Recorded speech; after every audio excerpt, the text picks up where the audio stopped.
Okay, so just as we've been mentioning in the past, we are still live. Okay? No, the reason I'm saying this is not to kind of pull you up or anything, but or to tell you to sit straight and don't yawn.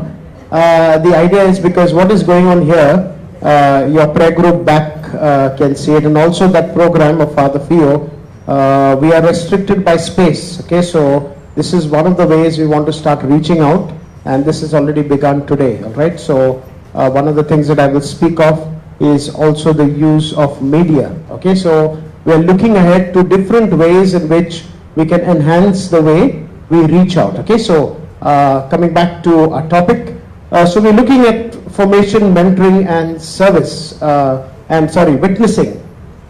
So what exactly are these things? What exactly are we talking about? So one of the things we've organized is Father Fio's talk, right? So that's going to be on the foundational element of the charismatic movement, okay? The constitution of the charismatic movement. This was written by Cardinal Suenens, all right? A very, very famous Belgian cardinal, and it's called the Malines document. There are 3 documents, all right? And this is what Father is going to speak on because he's the expert. And with great difficulty, we managed to get him, all right? He's made time for us. So please, whatever happens, make sure that you don't miss out on this. Those who are at home, those who cannot be there, all right, this will also be available on the different links that we will send you, etc. So make sure you watch this time and again, all right? So what exactly is the charismatic movement? So very often when I ask people this question, there is no answer. How would you define the charismatic? What differentiates you from any other group in the parish? Answers? Huh? Charisms, okay, but others also have got, no, charisms? Transformation of people. So others are just doing social work. Word of God. Okay. All right, so all these things, as we can notice, yeah, all these things that we've said are there in some other group as well. So we are not really distinct from them in any way, right? However, we have our own identity and we have our own spirituality, and that is what Father Fio is going to talk about. So I'm not going to give the suspense away, because that's where we really invest ourselves in asking questions about who we are. Okay, so I'd like to just speak about how we've come upon this and how we need to go ahead. So on the 14th of September, when we had the oath taking of the Bombay Service of Communion, the English Council, the Konkani and the Hindi, Marathi and the Tamil as well, I addressed them. Okay, and that was a long talk. I'm not doing the entire talk, but basically all these ideas began a long time ago. All right. One of the most forward-looking popes that we've had in the last 60, 70 years is Pope Pius XII, right? And one of the things, he had a number of secret synods, okay? Now, secret synods is not to be misunderstood as he did things under the table. That's not the idea. A secret synod is a very valid thing, and in church terminology, we refer to it as a secret synod because if the Pope wants a certain investigation done, or he wants a certain opinion from people, without calling a proper synod, okay, he assigns this task to a group of cardinals or people who are able to carry this out, and they give him like a private report.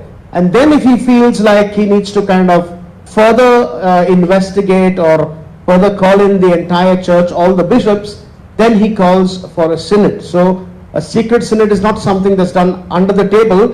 It's just a private kind of request of the Pope, a private either investigation or an evaluation of things, right? So he had a number of these on a number of things, right? And all these findings are what has brought us to where we are.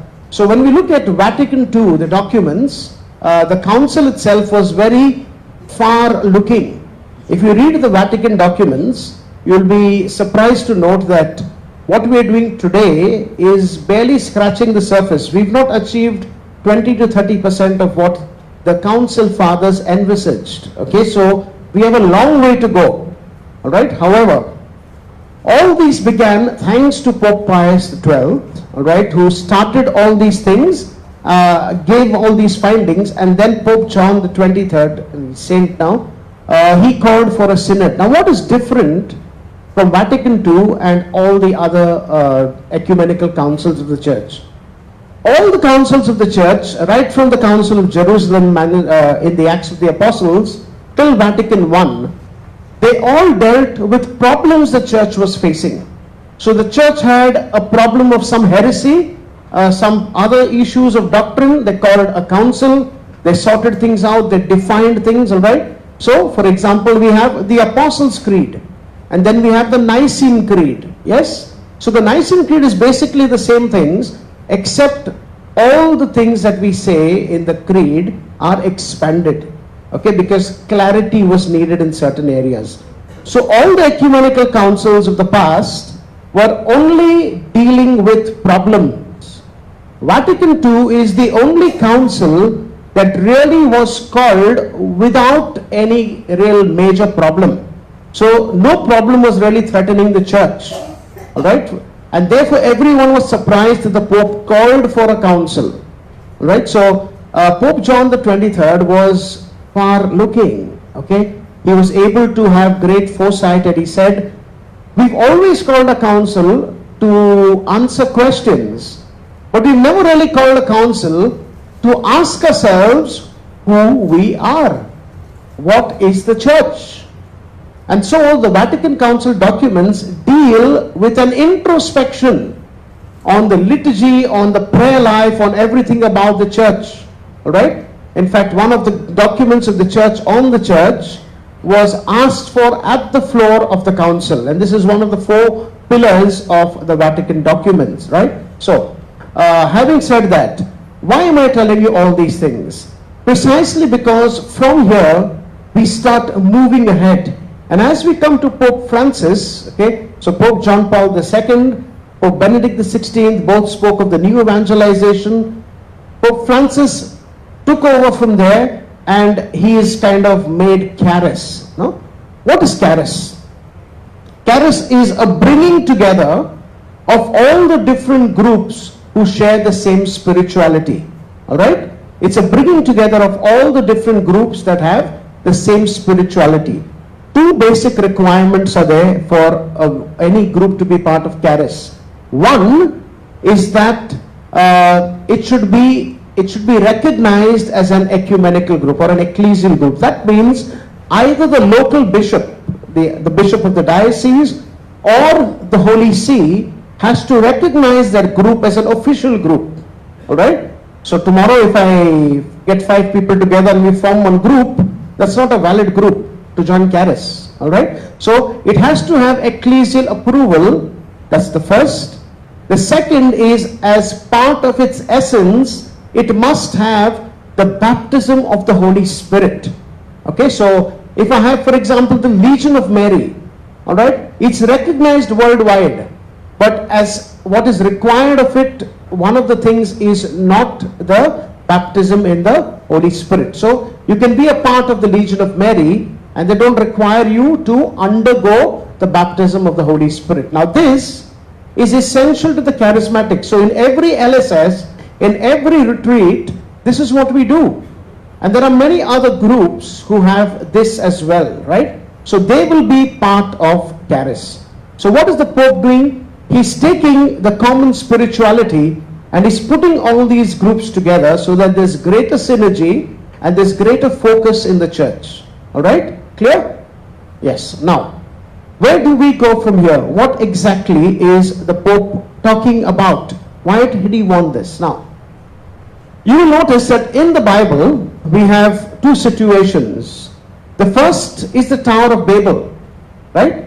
At the Tower of Babel, everyone was together. They spoke one language, and then they were dispersed, right? And you might say, oh my God, why did God do this, right? But then when we come to Pentecost, we have a reversal of Babel. Yes, at Pentecost what happens? Everyone is speaking a different language, yet all of them are the same. The same group is speaking to different people in different languages. Alright? So, this is exactly what the church has gone through. The church has had its moment of Babel. So we've had the Protestant Reformation, even within the Catholic Church, among those who have not joined the Protestants, we've had different groups, different spiritualities. So we have Focolare, we've had the Legion of Mary, we've had the Couples for Christ, we've got a CJLOW, all these groups, yes? And all of them have developed their own spirituality further. Now in bringing everything together, the Pope is calling for a new Pentecost. Now what happens? We might say, oh my God, this simply happened. Why did this happen earlier? Why couldn't they all be one? See, this is how God works. He disperses us, allows us to grow and bloom, all right? And then He brings everyone together so that together we can achieve so much more, all right? That's the story of Israel. The 12 tribes are dispersed, and in Jesus, what does God do? He brings back the 12 tribes of Israel. Each one has developed on their own, and yet each one is now able to contribute to the whole. Alright? So, keeping that in mind, we've moved with this focus that we see, the mission. Alright? What is this mission about? How does it practically affect us? So, in the first session in the morning, I gave you an overview that was technical, theoretical, alright? I want to look now at the practical aspects and how does this affect us at the grassroots level. Speaking of the grassroots, that is exactly where we are aiming, alright? So the Pope is inviting us to go out into mission, alright, to go and be witnesses.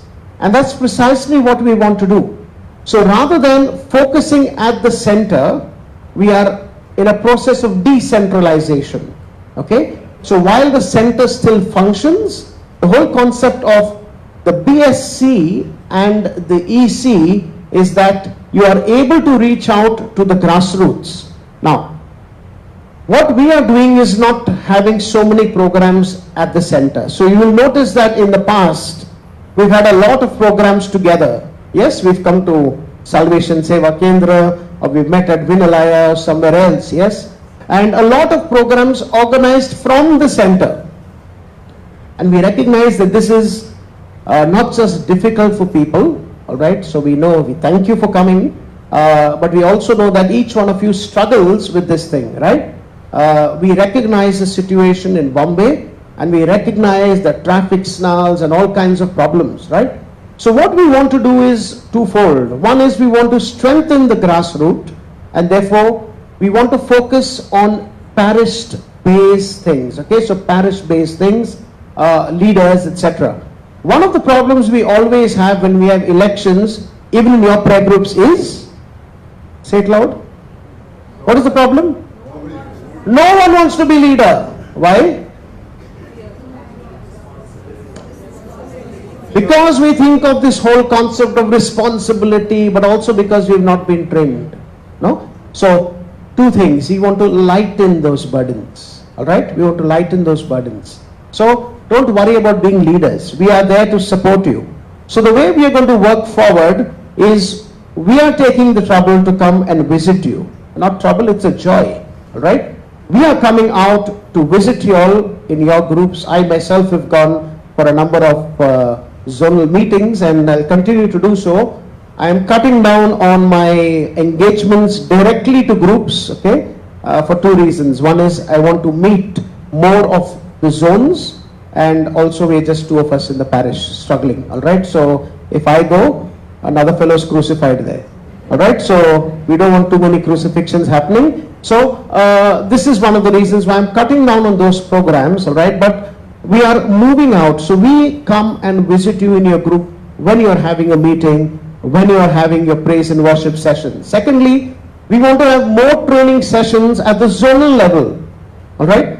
Rather than call everybody here and everyone, if there are, we are 300, right? So we can't take 300 questions even if we sit the whole day, no? So obviously when you're a smaller group, you can address that much more. You can look at very, very easy ways of dealing with each other. and also you can have more access to people, to sharing resources, etc. So this is what we want to develop, okay? So zonal groups, all right? So one prayer group helping the other one helping the third, etc. So there is no problem with reaching out and helping one another, all right? So this is encouraged, all right? Your reports are going to be simplified, all right? And we're going to offer you the option of uploading them directly, all right? So we are working on a form that you can fill in. Patrick's working on that, and you can just send it. So you don't have to download, write, scan, send. So we're trying to make a lot of things much easier so that each one of us can benefit from that. Of course, the old way will also be available, but also the new way. In addition, we are giving more authority to zonal coordinators. Okay, so not everything has to be decided at the center.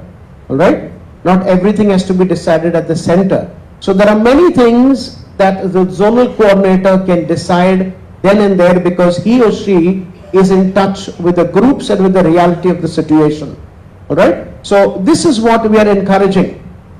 Okay, we want you to flourish at the zonal level, at the grassroots level. We want to see more people involved in praise and worship. We want to see more people involved in charisms, in using their charisms, and we want to see each group flourish. Okay, we cannot achieve that statement, okay, of renewing all the families in every parish if our prayer group is not renewed. If we don't have people who can be leaders, okay, forget about going to the parish and finding leaders. So if we want to renew the parish, and that's our vision, then we must first renew ourselves, all right? Ourselves individually, ourselves as a group, and I'd like to see more and more people taking leadership roles, small roles, okay? Small roles, small steps will lead to bigger leaps, all right? And don't worry about mistakes, okay? Don't worry about mistakes. We're not going to wait there with one chabuk to whack the daylights out of you, all right? But we're going to support you. So if you need help, we've got our people ready and available to help you in any way possible, all right? Sometimes, perhaps I can't see a situation, but it's also possible that we may not be able to help you, all right? And then we'll tell you, look, this is beyond us, and we'll try to kind of organize something where you can be helped, all right? But any help that you require at the grassroots level, at your prayer group level, don't feel backward to ask, okay? We want you to grow at the grassroots level. We want every person in the prayer group to assume a leadership position, okay? Tomorrow, if the praise and worship leader falls sick, anyone should be able to get up and take charge, okay? That's what we are looking at, all right? And this is not a very tall order. This is not a very tall order. It's very much possible. It's doable. It has been done in the past in a number of groups, all right? And we've seen the results of it, okay? Secondly, we want to, as I said, visit you often, okay? So we want to visit you often, not to kind of check whether you're doing your job well or whatever, but to ask you very simple questions. How can we help you, all right? What are you struggling with? Is there something that you can do better? All right, to share our experience with you, our expertise with you in whatever way, and to learn from you. All right, because very often it's very easy for us at the center to make decisions and to have policies without keeping the grassroots in mind. And very often these things happen in corporate offices, but it's very sad when it happens in the church. Okay, so we don't want that to happen. So we want to kind of reach out to you. We want to know the pulse of every prayer group. Remember what we are saying, we want every prayer group to grow. If every prayer group is to grow, then every member of every prayer group needs to be touched, needs to be reached out to, okay? And that's going to be our policy for the next 3 years. Now, how are we going to go about doing this? The 3 areas, formation, mentoring, and witnessing, all right? Formation. We need to be formed. So what has happened is the first group of charismatics that were there, all right, they knew their things because they were catechized. Yes? So they had sessions, etc. And then subsequently, people started joining the groups. So while the groups grew bigger, one thing was missing. The newcomers were never catechized. Alright? So just like in the church, the original apostles in the early church were well catechized. As groups grew, right, people forgot about catechesis. Right? They focused on so many things. And this is what we don't want to happen, want to see happening in our prayer groups and also in our diocese at least, because that is the jurisdiction within which we operate. Alright? So we want to train everyone. We ourselves want to be trained. Alright? I often tell groups, I said, the greatest luxury for me is not to be giving talks, but to sit there and take notes. Okay? I get invited everywhere for talks. Very rarely do I have the chance to sit down and take notes and learn. So that is something I have to do by myself. Okay, so it's nice for us as well, while we are teaching, to also learn from your experiences, all right? To learn from the grassroots, from the problems that you face. So we don't want to do something that is just a top-down approach, all right? We are changing the approach to more of concentric circles, all right? Everyone contributes to the center and the center contributes to the periphery. That's the image we are looking at, right? So in terms of formation, we are doing we've selected 2 areas for the next 6 months. We've already begun with that, and one was already announced. So the first thing is praise and worship. We are noticing that in many prayer groups and wherever we go, etc., praise is mixed with thanksgiving. Thanksgiving, when you have to have thanksgiving, you're praising. During praise, there is worship. During worship, there is praise. Okay, so we are all making a very nice khichdi of everything. Alright? So we want to train people with this. Alright? What exactly is praise? How do we go about praising? What are the steps in praise? And we want to do it as a workshop as well, so that everyone gets a chance to do it. That's the basis of our prayer group, isn't it? Every prayer meeting starts with praise and worship, right? So if I'm part of the prayer group and I don't know how to praise and worship, I may not have a ear for singing, for music. That's a different thing. But if I'm unable to praise and worship, then I will not fit within the prayer group, isn't it? So I need to catechize myself and to learn. And we trainers also learn from each other. So while this is being presented, you might think that we've put things together and we are kind of just teaching you. No. There have been lots of emails going back and forth and things over the group, etc. So we've been breaking ahead, and you can see a lot of hair is missing. Alright, so a lot of things, a lot of work has been gone behind this. Okay, so lots of work has gone behind all this. And we are still working to give you the best. Now, we're not saying that we know everything. We ourselves are referring to books and to materials and to the Mullins document, etc. So we ourselves want to learn and to enhance ourselves. Okay, it's an ongoing formation. For me as a priest, because I'm out of the seminary, I don't know everything.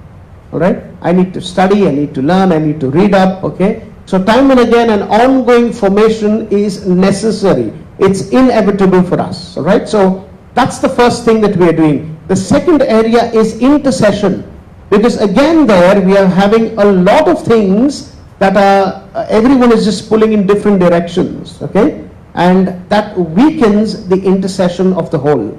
All right, so of the entire charismatic in Bombay, it weakens the intercession because everyone, if you pull in different directions, all right, the concentration is reduced. Okay, so we want to enhance these 2 areas. Now, it's not that we just kind of do something and we forget about it. No, we're going to have an evaluation after 6 months, okay, and you are going to evaluate us and yourselves, all right, and we are going to look at where we can change and where we can go further. All right, what are the things that need correction? What are the things that need enhancement? What are the things that are perfect just the way they are? All right, we're going to look at these things. The same goes with intercession as well. All right, once we finish these 2, we're going to look at other areas that we'll decide in prayer. All right, so in terms of formation, there is a lot that is there. please, okay, please avail of these things. We are happy to organize these at a central level, but also at the level of your zone. Okay, so if you want to have something at a zonal level, we understand that and we'll work together to provide that to you, all right? But we are also having sessions at the center, okay? And again, these sessions will be recorded so that everyone can gain from them, all right? So another advantage of this is you can play them time and again. So tomorrow, if I have a question, I can go back to the video and once again go through that whole thing, all right? Go through the part that I missed. So you don't have to go through the entire talk at once. You can do it in parts and pieces at your own pace. So that's the advantage that we have. Mentoring. One of the weak spots that we've noticed, not just with us in the charismatic, but everywhere, is mentoring. What is mentoring? I train somebody, okay, and then I let the person loose, all right? And that person goes out and tries to survive. That person may not make very good progress, all right? So the person who is put out as a trainee, okay, even in organizations, needs backup, needs someone to be there, needs someone to say, wait a minute, you're doing too much of this or too less of this, all right? So we need to build up one another, right? So when St. Paul speaks of the gifts of the Spirit, what does he say? Why does the Spirit give us these gifts? For what? To build up the body of Christ, which is the church, okay? How do you build up things? How you build up this wall? One brick over the other. So throughout the time, that brick is supporting the other brick and the cement is supporting the bricks, right? So because there is this constant mentoring that is going on between the elements, the wall stands, right? That is why we need mentoring, okay? Because it's not enough to just form people and say, this is what we're going to do, this is what we do, etc. Chalo, now you've learned, now go and do, all right? People will fall flat on their faces, all right? And perhaps their condition will be worse than before. Because suddenly, if I train you, I call you for a praise and worship seminar, I train you, I give you a chance, etc. Now I say, come on, next ABC you are leading praise and worship. Gaya. Okay, if that person hits off well, very good. If the person does really badly, perhaps that person will never again go for praise and worship. Okay, so we don't want to just leave the person, okay, out there. No, we are with you, don't worry. This is what you did, this is good, that has to be enhanced, this has to be corrected, all right? So we need to support one another. And we want to see this also in your prayer groups. This is how your prayer groups will grow. This is what is missing. When somebody gives a talk, all right, we just either say good talk or bad talk. Or bad talk sometimes we just don't tell them, all right? But we never really give specifics, no? I like that point of that you made. Can you explain that to me a little better? I'm struggling with this. We don't get involved with this, right? So this involvement is a process of mentoring, okay? Because I said this, at your next meeting, don't go and simply lagao chavi for someone, all right? That's not what we are talking about. But genuinely, you know, genuinely, right? So I remember when we had the seminary, professor came and gave a superb lesson. Then we'd get out that fellow afterwards, after class, and say, Father, 1 minute. What did you mean by this? Explain this, explain that. And we would engage in a discussion. Sometimes the discussion was so much that the next person said, hey, come, my lecture has started, come in. All right, so this is how we learned. Okay, this is how we learn and this is how we support each other. The next time the professor came for the next batch, he would brush up on those things because he said, oh, I have learned these things. And one of the professors actually mentioned to us. So, you know, the last batch, they said this in their feedback. They told me about these things. And so I've added this as part of my course. Now, we would never have dreamt of that. All right? But thanks to what somebody contributed, a previous batch, we got the advantage of that. All right? So these things are mentoring. Mentoring is not only just saying, I'm there with you, don't worry, I'll back you up, etc. But this is how you actually go up and back up someone. All right? And finally, witnessing. Why are we doing all this? Because that's what Jesus said. You will be my witnesses when the Holy Spirit comes down upon you. Yes? Remember? Yes. Acts of the Apostles. No? So, in a few days from now, you will receive the Holy Spirit and you will be my witnesses. Yes? At prayer meetings, what happens? Holy Spirit, come with your fire. And then after that, fire brigade comes. No? Because after that, we enjoy ourselves and everything and fuss. All gone. Where is your witness? Why have you received the Holy Spirit? The point of that is not to give word of knowledge. The point of receiving the Holy Spirit is not just to say some more prayers and to say, very good, array, what word of knowledge we got today. So many people got healed, this, that. Array, that is not the point of the Holy Spirit. He can do that without you. What is the point of choosing you to be a witness, to go out and speak about Jesus, to be Jesus in the world? That is how we are going to renew and transform parishes. Okay? We are stuck in our prayer group. If you are stuck in our prayer group, that's not going to help. Go out visiting, reach out to people. You know, take one list from the Eucharistic ministers. Who are the people sick? Go and pray. A prayer group, no? Go and pray with them. You got intercessors, you got people who got gift of healing. Go there, pray over them. Say, we just come to visit you. How are things? Can we help you out with something? That is witnessing to the love of Jesus. How difficult is that?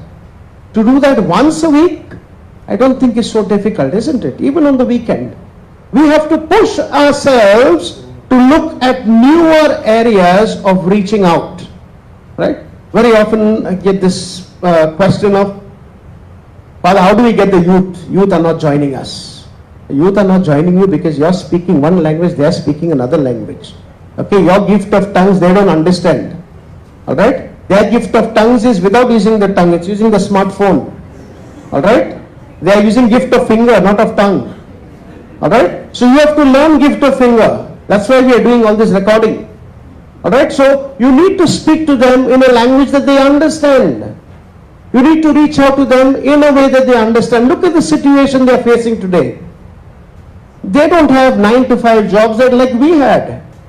At the time when the charismatic movement grew, that was the situation.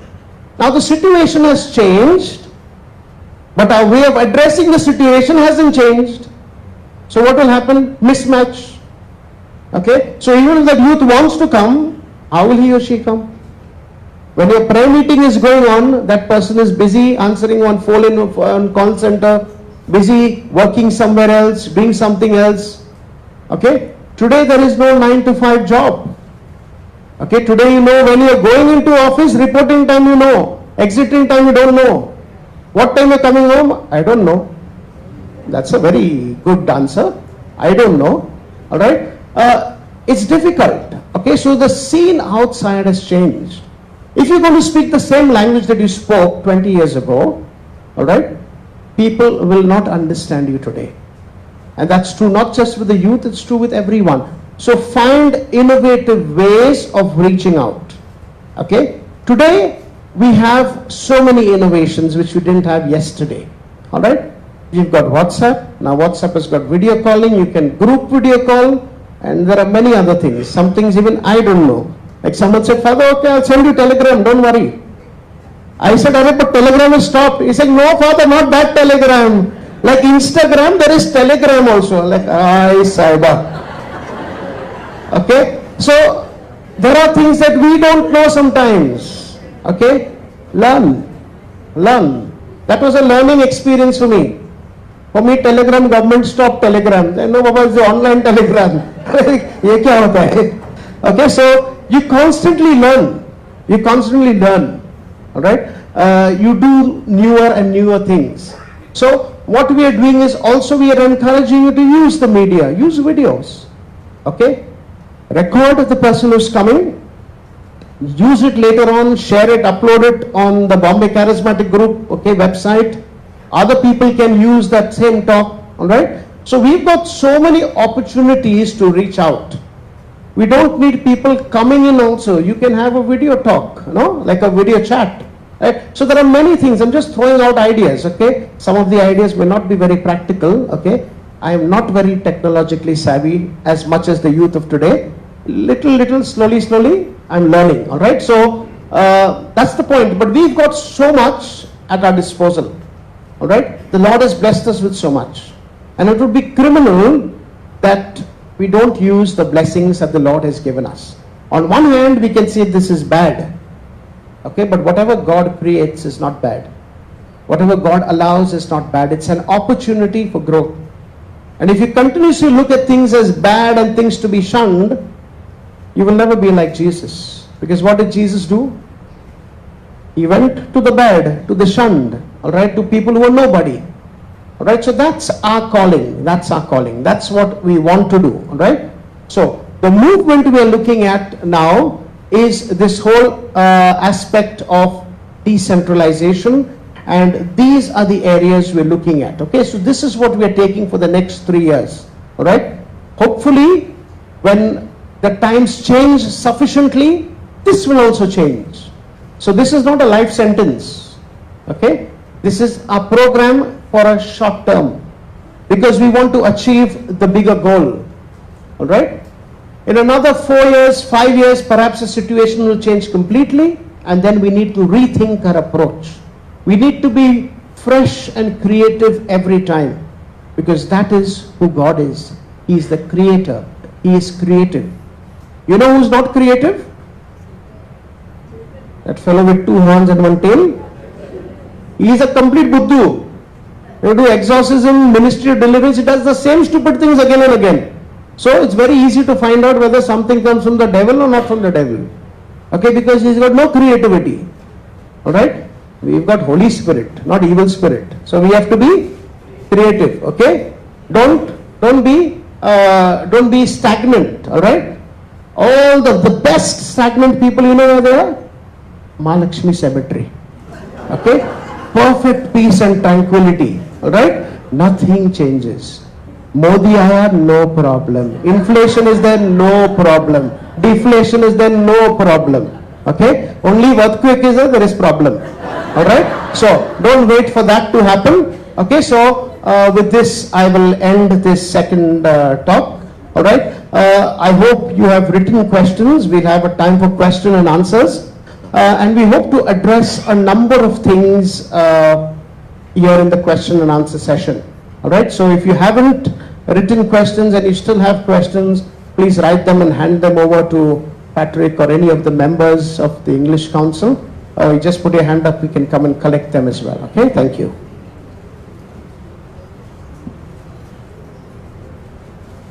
Thank you, Father Michael, for expounding on this vision and mission. While we are writing our questions, I'd like to